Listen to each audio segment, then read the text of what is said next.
সারা বাংলাদেশে ৮,০০০-এর মতো ইবতেদায়ী মাদ্রাসা আছে।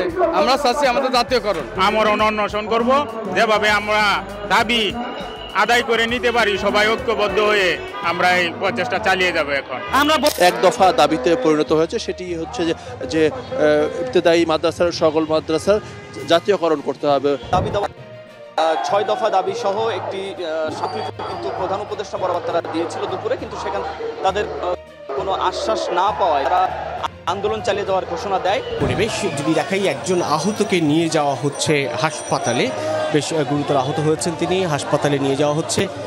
এরকম বেশ কয়েকজন ইবতেদায়ী মাদ্রাসার শিক্ষকরা হঠাৎ তাদের উপর চড়াও হয় পুলিশ। তাদের ছত্রভঙ্গ করতে জল কামান ব্যবহার করা হয়।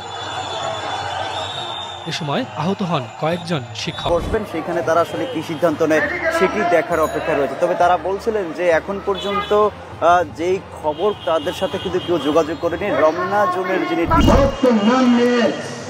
আমরা কার্যক্রম শুরু করছি।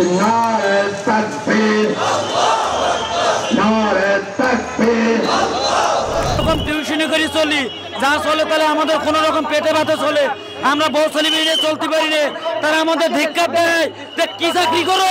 এখন চালিয়ে যাবেন বলে ঘোষণা করেছেন এবং আগামীকালের মধ্যে যদি তাদের জাতীয়করণের ঘোষণা না আসে, তারা কিন্তু বড় ধরনের কর্মসূচি দেবেন বলে সেখান থেকে তারা আওতায় নিয়ে আসা হলেও এই ইবতেদায়ী মাদ্রাসা যেটি প্রথম শ্রেণী থেকে পঞ্চম শ্রেণী পর্যন্ত, সেটি কোনো জাতীয়করণ করা হয়নি এবং সারা আন্দোলন চালিয়ে যাবেন এবং সেটি যতক্ষণ না পর্যন্ত দাবি না মানবেন ততক্ষণই চলে যাবেন। তবে আমি যদি একটু তথ্য দিই, সেটি হচ্ছে এখন পর্যন্ত এই কর্মসূচি শুরু করেছিলেন, যেটি স্বতন্ত্র ইবতেদায়ী মাদ্রাসা শিক্ষক কর্মচারী জোট, এবং তারা একটি পদযাত্রা নিয়ে প্রধান উপদেষ্টা কার্যালয় বরাবর। এরপর শিক্ষকরা দাবি আদায়ে শাহবাগের জাদুঘরের সামনে সড়কে অবস্থান নেন।